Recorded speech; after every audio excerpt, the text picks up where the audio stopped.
करेंगे जमीयत उलेमा हिंद की बैठक की, उसके जुटान की।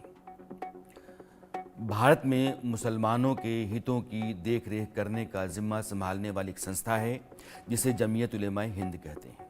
लगभग 100 साल पुराने इस संगठन का दावा है कि वह हिंदुस्तान के मुसलमानों का सबसे बड़ा संगठन है। वैसे यह देवबंदी सुन्नी मुसलमानों की संस्था है। जमीयत अरबी का शब्द है जिसका मतलब होता है जमात। आप इसको सभा कह लें, गोष्ठी कह लें, पंचायत कह लें, लेकिन लोगों की जमात जमीयत है। इसमें देश भर के जो मौलाना हैं, उलेमा हैं, उनकी हिस्सेदारी होती है।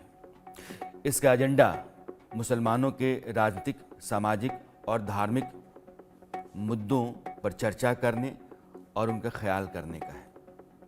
बिहार के किशनगंज के लहरा चौक पर जमीयत उलेमा हिंद की बड़ी बैठक हुई। इस बैठक का जोर केंद्र सरकार वक्फ कानूनों में जो संशोधन करना चाहती है उसको रोकना रहा।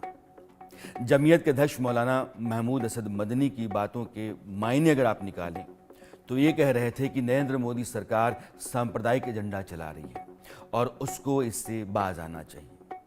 मौलाना महमूद मदनी का लहजा चेतावनी वाला था और वे कह रहे थे कि वक्फ एक धार्मिक मामला है। मुसलमान अपनी संपत्ति दान के रूप में और अल्लाह की खुशी के लिए देता है। ये संपत्तियां सरकारी नहीं हैं बल्कि मुस्लिम समुदाय की हैं। आप मौलाना मदनी को पहले सुनिए क्योंकि यह मसला बड़ा है और इस पर आपकी राय का साफ होना भी उतना ही जरूरी है।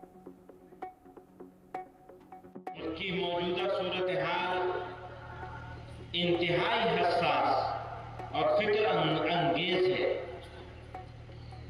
अफसोस के साथ कहना पड़ता है कि एक खास तबके की बालादस्ती के कयाम और दूसरे तबकात को रुस्वा करने, हाशिए पर धकेलने और महरूम बनाने की बाकायदा और मुनज़्ज़म कोशिशें की जा रही हैं।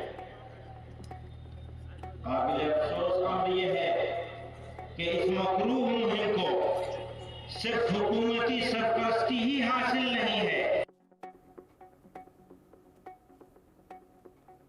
अब मौलाना मदनी अगर ये कहते हैं कि मुसलमानों ने दान में जो संपत्ति दी वही वक्फ की संपत्ति देश भर के भीतर है तो कई सवाल उठते हैं। सवाल ये है कि बिहार में पटना के पास जिस गांव पर वक्फ का दावा है क्या वो दान में की गई संपत्ति है? इंडिया न्यूज़ ने हाल ही में आपको इंदौर और लखनऊ इन दो जगहों पर जो बड़े बड़े मैदान हैं उन मैदानों पर दावा वक्फ बोर्ड का है कि वो उसकी संपत्ति हैं, उसकी जायदाद हैं, क्या वो दान की गई संपत्ति है? तमिलनाडु के त्रिचिरापल्ली में एक गांव जिसके ऊपर वक्फ बोर्ड का पूरा कब्जा हो गया क्योंकि वक्फ को लग रहा था कि ये उसकी संपत्ति है, क्या वह दान पूरा गांव का किसी ने किया था? सवाल ये है कि वक्फ की संपत्ति अगर लगातार बढ़ती चली जा रही है और आज लगभग 8.5 लाख एकड़ में उसकी जायदाद पसरी हुई है, ये दान में दी गई संपत्ति है। दान में दी गई संपत्तियों से दीगर जहां मस्जिदें बना ली जाती हैं, जहां मज़ारें बना दी जाती हैं, जो कब्रगाहें हो जाती हैं, जो दरगाहें हो जाती हैं, वो ऑटोमेटिकली वक्फ की संपत्ति मान ली जाती हैं क्योंकि वक्फ इन्हीं सभी की देखरेख करता है। इस देश में 32 वक्फ बोर्ड हैं अलग अलग राज्यों में।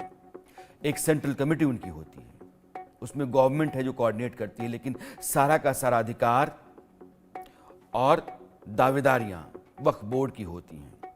वक्फ बोर्ड की संपत्तियों पर जिस तरीके से कब्जा है और उन संपत्तियों का जैसे इस्तेमाल होता रहा है, क्या उसको लेकर के कोई साफगोई नहीं होनी चाहिए? वक्फ की संपत्ति कितनी है, उसको आमदनी कितनी होती है, आमदनी के पैसे का इस्तेमाल कहाँ होता है, क्या इस बारे में जानकारी उसको सरकार को नहीं देनी चाहिए? ये पूरी खुली छूट अगर किसी सरकार ने कानून बना करके दे दी तो इस छूट में कटौती करके और व्यवस्थित तरीके से वक्फ बोर्ड को चलाने का बंदोबस्त नहीं किया जाना चाहिए। अगर ये सरकार करती है तो गलत क्या है? हिंदुस्तान के भीतर इस्लाम की संपत्ति और जायदाद की देख रेख के लिए चल दोनों की बात मैं कर रहा हूं। एक कानून बना 1954 में और वक्फ की संपत्ति उसके रख रखाव के लिए वक्फ एक्ट के तहत वक्फ बोर्ड बनाए गए। कोई भी ऐसी चल या अचल संपत्ति वक्फ की हो सकती है जिसे इस्लाम को मानने वाला कोई भी व्यक्ति धार्मिक काम के लिए दान करता है। ये उसका सिद्धांत है, ये उसका नियम है कि इस्लाम मानने वाला व्यक्ति स्वेच्छा से दान करे, वो वक्फ की संपत्ति होती है। वक्फ का मतलब दान, लेकिन कब्जा नहीं, हड़पना नहीं, धांधली नहीं। देश भर में वक्फ की संपत्तियों को संभालने के लिए, जैसा मैंने कहा, एक केंद्रीय कमेटी है, काउंसिल कहते हैं, और 32 स्टेट्स वक्फ बोर्ड है। 1995 में जब नरसिम्हा राव की सरकार थी तो कानून में संशोधन किया गया और वक्फ को असीमित शक्ति दे दी गई। इसमें एक सेक्शन जोड़ा गया जिसको हम आर्टिकल 40 कहते हैं, और बार बार जब भी मैंने वक्फ के ऊपर शो किया है तो इस आर्टिकल 40 का हवाला मैंने आपको दिया है, क्योंकि इस आर्टिकल 40 के तहत कहा यह जाता है कि वक्फ बोर्ड किसी संपत्ति पर अपना दावा कर दे तो उसे उसकी संपत्ति माना जाएगा। अगर किसी व्यक्ति का कहना यह है कि ये उसकी ज़मीन है, उसका घर है, उसकी जायदाद है, तो उसके ऊपर ये ओनस होता है, उसके ऊपर ये बोझ है कि वो जा कर के वक्फ बोर्ड का जो कोर्ट है, जिसको ट्राइब्यूनल कहते हैं, उसमें साबित करें। ट्राइब्यूनल आपका, बोर्ड आपका, मेंबरान आपके, तय आपको करना है। फिर फैसला क्या होगा? इसीलिए आज की तारीख में देश में सेना और रेलवे के बाद अगर सबसे बड़ा कोई जमींदार है तो वक्फ बोर्ड है, और सरकार नए कानून के जरिए वक्फ बोर्ड को बनाए रखना चाहती है। लेकिन जिस तरीके से एक अजब सी अंधेर गर्दी जंगल राज वक्फ बोर्ड के जरिए चल रहा है और कुछ लोगों की हुकूमत चल रही है, उनकी मिल्कियत चल रही है, उसको गांठने की कोशिश का नाम नया कानून है, जिसके लिए तैयारी सरकार कर रही है और अगले सेशन में आएगा। उसका विरोध है, और जमीयत की पूरी बैठक जो है इस वक्फ बोर्ड के विरोध के लिए थी। अब सवाल यह है कि आपको इस पर अपनी राय भी तैयार करनी चाहिए, और हमारा इरादा हमेशा होता है कि देश के हक में, समाज के हक में जो बेहतर है उसके लिए आप आवाज उठाएं, उसके पक्ष में अपनी राय रखें, चाहे आपका मजहब, पंथ, धर्म, संप्रदाय कुछ भी हो। राष्ट्र बड़ा होता है और आम नागरिक के जो मौलिक अधिकार हैं वो ज्यादा जरूरी हैं कुछ लोगों की मिल्कियत से। अब इस पर चर्चा के लिए मेरे साथ दो खास मेहमान हैं। अश्विनी उपाध्याय सुप्रीम कोर्ट के जाने माने वकील हैं, और नूर अहमद अजहरी साहब हैं, आप मुस्लिम पर्सनल लॉ बोर्ड के अध्यक्ष हैं। अजहरी साहब, मेरा पहला सवाल आपसे है, जमीयत एक बड़ी संस्था है, बैठक हुई, ठीक है, लोकतंत्र में विरोध करने का अधिकार हर आदमी को है, लेकिन लोकतंत्र में, अश्विनी उपाध्याय जी सॉरी, मैंने आपके पास में पहले नहीं आया, मैं अजहरी साहब के पास पहले आना चाहता हूं। विरोध का अधिकार सबके पास है अजहरी साहब, लेकिन बेलगाम तरीके से चलने की छूट को अधिकार मान लिया जाए, यह नाजायज है। सही बात है आपकी। जैसे मौजूदा हुक्मरान बिल्कुल बेलगाम हो, भारत में बहुत सारे सूबों में जो वहाँ के मुख्यमंत्री हैं बेलगाम हैं, उनकी जबानें उनके कब्जे में नहीं है। जब चाहते हैं तब वो सरकारों में बैठे हुए लोग जिनके पास लॉ एंड ऑर्डर की जिम्मेदारियां हैं कि लॉ एंड ऑर्डर को संभालेंगे ये, और वो खुद लॉ एंड ऑर्डर बिगाड़ने में। मैं अभी वक्फ बोर्ड की बात कर रहा हूं, आऊंगा उस पर। वहीं पर आ रहा हूं। वक्फ बोर्ड जो है, वक्फ बोर्ड किसी भी सूबे में वक्फ बोर्ड है। अश्विनी उपाध्याय बहुत काबिल शख्सियत है, लेकिन ये अलग बात है, उनका मिशन मुसलमानों को परास्त करना, मुसलमानों को निशाना बनाना, मुसलमानों को टारगेट करना है। लेकिन मैं उनकी मौजूदगी में कह रहा हूं ये बात कि वक्फ बोर्ड जो है, वक्फ बोर्ड का कोई भी किसी सूबे का चेयरमैन कोई हमें ऐसा दिखाइए जो मौजूदा सरकार का नहीं है, मौजूदा हाकिम का नहीं है, मौजूदा मुख्यमंत्री का करीबी नहीं है। उन्होंने कहा फला जगह मंदिर है, वो हमारे वक्फ बोर्ड का हिस्सा है। उसने नहीं कहा, वो सरकार कह रही है, वो सरकार का हिस्सा है। जितने अजहरी साहब, मैं टोक लूं, चूंकि मैं टोका टाकी में बहुत यकीन नहीं करता हूं, लेकिन मैं आपको दो तीन उदाहरण देना चाहता हूं। मैं अश्विनी जी को जोड़ूं से पहले, पटना में एक गांव है, उस गांव में एक बड़ी आबादी रहती है। उस आबादी के ऊपर, यानी कि उस पूरे गांव के ऊपर वक्फ बोर्ड का दावा है कि ये हमारी संपत्ति है, वहाँ नोटिस बोर्ड लगा दिएगा लोगों के घरों में। अब आप चेतावनी भेज रहे हैं कि आप अपना मकान खाली करके यहाँ से जाइए। क्या वो दान की संपत्ति है? जिस तरीके से इंदौर में जहाँ ताजिया रखा जाता था, रवायत रही है, उस पूरे के पूरे मैदान को आप वक्फ की संपत्ति कह दें क्योंकि ताजिया रखने की परंपरा वहाँ रही है। या लखनऊ का वही पार्क है, वहाँ भी ऐसी रवायत रही है। जहाँ कहीं भी आपसे जोड़ दिया जाए, आप अपनी टोपी कहीं रख दें और कहें कि वक्फ की संपत्ति है, जायदाद है, ये सरासर गलत है ना। सवाल ये नहीं, 1995 से तो वक्फ था। झूठी बातें हैं भाई, ये झूठी बातें हैं। अब ये सिर्फ मैं अगर कुछ कहूंगा तो फिर वो क्या होगा कि मैं कहीं पक्ष में आ गया हूं। मैं अश्विनी उपाध्याय को जोड़ना चाहता हूं। अश्विनी जी।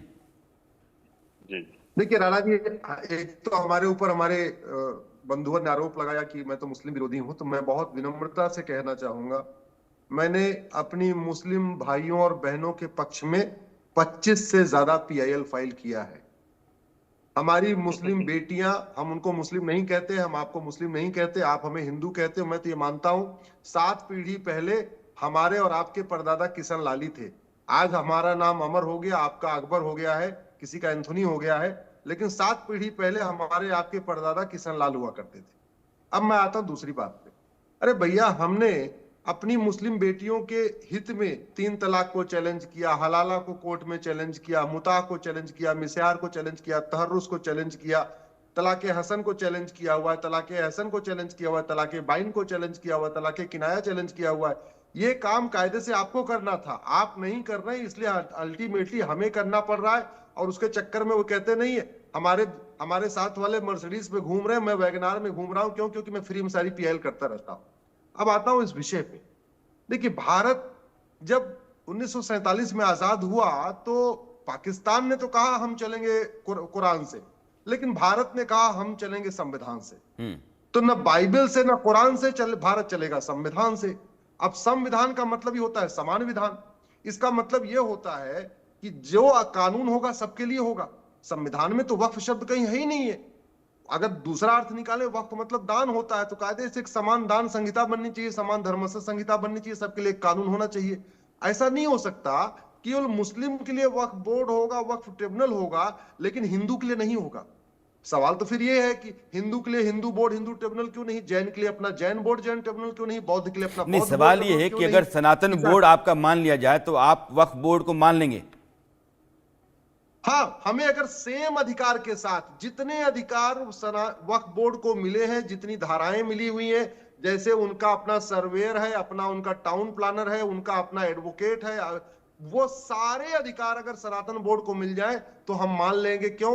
उसका फायदा ये होगा, चाहे वो अटाला हो, चाहे भद्रकाली हो, चाहे भोजशाला हो, चाहे हरिहर मंदिर हो, चाहे संभल हो, जहां जहां कम से कम सनातन बोर्ड क्लेम करेगा, उसका मुकदमा कोर्ट में नहीं चलेगा, और सीधे सीधे सनातन बोर्ड के सामने आएगा, वहां उसका फैसला हो जाएगा। ये फिर देश के भीतर अराजक स्थितियों को पैदा करने का कारण होगा। मैं मानता हूं, मैं वक्फ बोर्ड के हक में कभी नहीं रहा। बोर्ड रहे, लेकिन बोर्ड अनुशासित तरीके से रहे, कानून के दायरे में रहे। अगर यहाँ सत्ता है, यहाँ संविधान है, कानून है। जी राणा जी आप सुनिए, संविधान में सब लोग समान है। तो एक मजहब के लिए अगर बोर्ड है तो ईसाई के लिए ईसाई बोर्ड, ईसाई ट्रिब्यूनल क्यों नहीं, पारसी के लिए अपना बोर्ड, अपना ट्रिब्यूनल क्यों नहीं, यहूदी के लिए अपना बोर्ड, अपना ट्रिब्यूनल क्यों नहीं, बहाई के लिए अपना ट्रिब्यूनल क्यों नहीं, सिखों के लिए अपना बोर्ड, अपना, चलो सनातन बोर्ड बना देंगे तो उसमें हिंदू, जैन, बौद्ध, सिख, चलो ये 4 कवर हो गए। लेकिन यहूदी, बहाई, पारसी और ईसाई, ये अजहरी साहब, ये अश्विनी उपाध्याय बात तो सही कह रहे हैं ना। इस देश में अगर संविधान के सामने देश का हर नागरिक बराबर है, तो फिर एक संप्रदाय विशेष के या धर्म विशेष के लोगों के लिए अलग से बंदोबस्त करने की जरूरत क्या है? और इतने अधिकार कि आप जो चाहें सो कर लें, फिर पूरा हिंदुस्तान आप कब्जे में आ जाएगा। देखिए, ये गलत बात कर रहे हैं। हमने कभी अगर ये सनातन बोर्ड बना रहे, हिंदू बोर्ड बना रहे या सिख बोर्ड बन रहा है, नहीं, मेरा सवाल एक ही है कि वक्फ बोर्ड के पास, मेरी बात, आप बात पूरी नहीं होने देंगे तो मेरी बात कैसे पहुंचेगी? बोलिए। तो ये तो आपकी ज्यादती है। मैं खुलकर के कह रहा हूं, किसी भी मुस्लिम लीडर ने, किसी मुस्लिम जमात के किसी जिम्मेदार शख्सियत ने, किसी संस्था ने, किसी भी मस्जिद के इमाम ने एक्सवाइज है, किसी ने ये कहा हो कि हिंदू बोर्ड नहीं बनना चाहिए, हम किसी के ढाकते ही नहीं है, हमें मतलब ही नहीं आपके आपके क्या हो रहा है। आपको तो हमारे जिस अधिकार जमीन से पे परेशानी है, हिंदू और मुस्लिम आपको दोनों हमारे दावा रहने करेंगे से। उसका मुकदमा अश्विनी कहाँ जी, चलेगा वो बताइए। जिस अश्विनी जमीन जी, पे हिंदू और मुस्लिम दोनों अश्विनी जी, दावा मैं आपके करेंगे बीच में वो बोला उसका नहीं। मुकदमा कहाँ चलेगा। अश्विनी जी, मैं आपके बीच में बोला ही नहीं, और मैं चाहता हूं ये जो राणा जी बैठे हैं इनके सामने इस तरह की चर्चा होती नहीं है, इसलिए मैं रुक रुक के बोल रहा हूँ, समझ के बोल रहा हूँ, क्योंकि वो एक बड़ी शख्सियत है देश की। वैसे ही आप भी रहे, वरना आपके बीच में मैं जब बोलूंगा तो किसी को समझ में नहीं आएगा। मैं पूरी जिम्मेदारी के साथ में कह रहा हूं कि वक्फ बोर्ड के मैंने जो पहले का वो अभी मैं कह रहा हूं कि बदलाव होना चाहिए, बदलाव से किसी को आपत्ति नहीं है, लेकिन आप जब हड़पने की कोशिश करेंगे, आप उसे निगलने की कोशिश करेंगे, आप हमारे हुकूक को छीनने की कोशिश अजहरी साहब, करेंगे, बदलाव से तो ऐतराज है।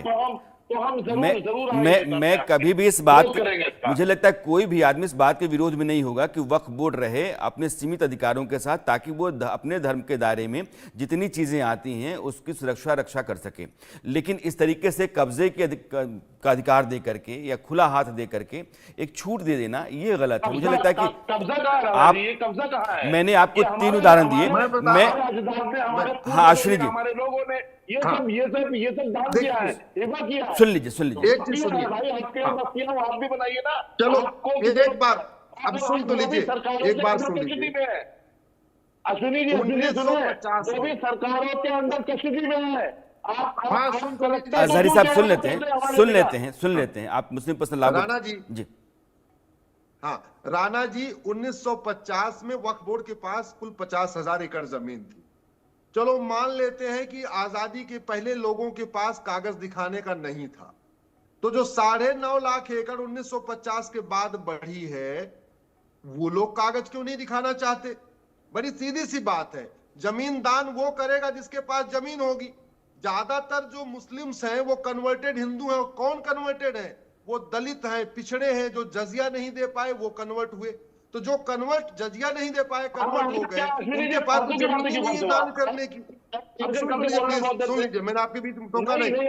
अब सुन लीजिए, अब मेरी बात सुन लीजिए। अजहरी साहब, बारी बारी से नंबर पे बोलिए। राणा जी, अजहरी साहब सुन लेते हैं। मैं कोशिश करता हूं कि हर आदमी की बात साफ साफ सुनाई पड़े, समझ में आए।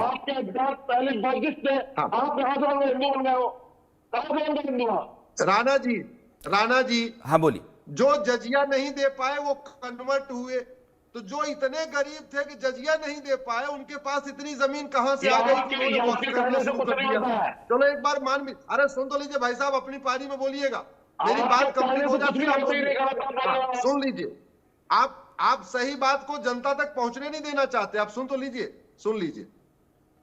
चलो आप तो सही बात ही करते हो। 1950 के पहले, एक बार मान लिया 1950 के पहले वालों के पास कागज नहीं था। मैं तो ये कह रहा हूं, ये जो मदनी साहब और बुखारी साहब और ओवैसी साहब और दुरानी साहब, ये जो सक्षम लोग हैं, ये एक बार बताएं ना कि इनके पूर्वजों ने कितना दान किया। ये सलमान खान, सैफ अली खान, शाहरुख खान, अजीज प्रेम जी, इसके बाद और अपने जितने भी निर्माता निर्देशक हैं जो फिल्में बना रहे हैं, जो सक्षम लोग हैं, वो बताएं इन्होंने कितना दान किया। अगर सारी की सारी जो जमीन बढ़ी है 9.5 लाख एकड़ 1950 के बाद बढ़ी है, जब देश आजाद हुआ, जब भारत में नियम कानून हो गया, हर चीज कागज पे होने लग गई। किसी को दान करना होता उसके लिए बाकायदा कानून 1908 वाला सिविल प्रोसीजर कोड बन चुका था। तो 1908 का जब सिविल प्रोसीजर कोड बन गया, तो 1908 के बाद जिन लोगों ने दान किया है वो अपना दान दिखा दे। हम तो इतना कह रहे हैं, हम मान लेते हैं कि चलो 50,000 एकड़ जो मुगलों वाली, ठीक है अजहरी साहब, अब मेरे पास 1 मिनट बचा हुआ है। अजहरी साहब, वो कागज दिखाने में क्या दिक्कत है? देखिए अश्विनी जी ने जितनी बातें अभी तक बोली हैं कि जजिया नहीं देते थे, कन्वर्टेड हुए हैं और ऐसा हुआ है, सब ये सब नागपुर के लिखे हुए इतिहास को पढ़ रहे हैं यहाँ पर। ये सिर्फ इस दौरान एक हवा चली है, एक फैशन चला है कि हर हाल में मुसलमानों को टारगेट करो और बड़ी इज्जतें कमाओ और बड़े लेवल पर फाइज हो, उसी का एक हिस्सा है अश्विनी जी। इसके सिवा कुछ भी नहीं है। हमने कभी नहीं देखा आपको गोरखनाथ मंदिर में कितनी जमीनें हैं, तमिलनाडु के मंदिरों में कितनी जमीनें हैं, केरला और ये जो साउथ का इलाका है, साउथ में कितनी लेकिन वो सरकारी नियंत्रण है अजहरी साहब। जितने ट्रस्ट हैं, ज्यादातर बड़े मंदिरों के ट्रस्ट जो हैं वो सरकारों के नियंत्रण में है, वो सरकारों के नियंत्रण में। दिक्कत ये है वक्फ नहीं है सरकारों के नियंत्रण में, वक्फ बोर्ड नहीं है सरकारों के नियंत्रण। भाई ये बात गलत है आपकी। ज्यादातर जो बड़े मंदिर आपको दिखते हैं, चाहे वैष्णो देवी मंदिर, बनाया नहीं जा सकता भारत में। अजहरी साहब अजहरी साहब, आपको पता नहीं है 4 लाख मंदिरों, 4 लाख मंदिरों पे सरकार का कब्जा है, 4 लाख मंदिरों पे। अजहरी साहब नहीं, सवाल ये है कि मंदिरों के ऊपर सरकार का नियंत्रण है और सरकार जब चाहती है अपने हाथ में ले लेती है, उसके पास इतनी आज़ादी है। लेकिन ये ऐसा आग है जिसको हम वक्फ बोर्ड कहते हैं कि लगता है कि हाथ छूते ही जल जाएगा। और ये कहा जाता है कि गलत बोल रहे हैं राणा जी आप। नहीं, मैं आपके हक, मैं आपकी हकमारी के हक, मैं आपकी हकमारी के हक में नहीं हूं। मैं सिर्फ ये चाहता हूं कि एक बेहतर नागरिक के नाते, एक बेहतर शहरी के नाते, एक बेहतर हिंदुस्तान के मुस्तकबिल के लिहाज से जो भी चीज़ें ऐसी हैं जो अराजक स्थितियां पैदा करती हैं और वो किसी भी कौम को, किसी भी समाज को, किसी तबके को बेलगाम अधिकार देती हैं, उनमें कटौती होनी चाहिए और एक दायरे में देश को चलना चाहिए। ये बात सब, अगर अश्विनी उपाध्याय कहते हैं कि बाकी धर्मों के भीतर इस तरह का बोर्ड क्यों नहीं है, एक ही धर्म की, तो आपको ये जो अपीजमेंट की पॉलिसी रही है पॉलिटिक्स में, उसके हवाले से आपको ये बात को समझना चाहिए। और देश थोड़ा सा राणा जी मौजूदा जो यूपी और इस पर चर्चा, इस पर अजहरी साहब मैं फिर चर्चा करूंगा, लेकिन आपको अपनी राय तैयार करनी ही पड़ेगी। नहीं, सरकार, संविधान, कानून, इन तीनों की जद में अगर हम नहीं हैं तो फिर हम देश के खिलाफ हैं और यह बात बहुत साफ होती है। इसलिए हम कह रहे हैं कि आप तो बहुत पढ़े लिखे ज़हीन आदमी हैं, आप कैसे समझते हैं। अब फिलहाल अभी आप दोनों मेहमानों से मैं विदा लेना चाहूँगा, वक्त मेरे पास इतना ही है इस सब्जेक्ट के लिए, मुझे अपना रुख बदलना पड़ेगा। बहुत बहुत शुक्रिया आप दोनों का जुड़ने के लिए, अपनी बात रखने के लिए।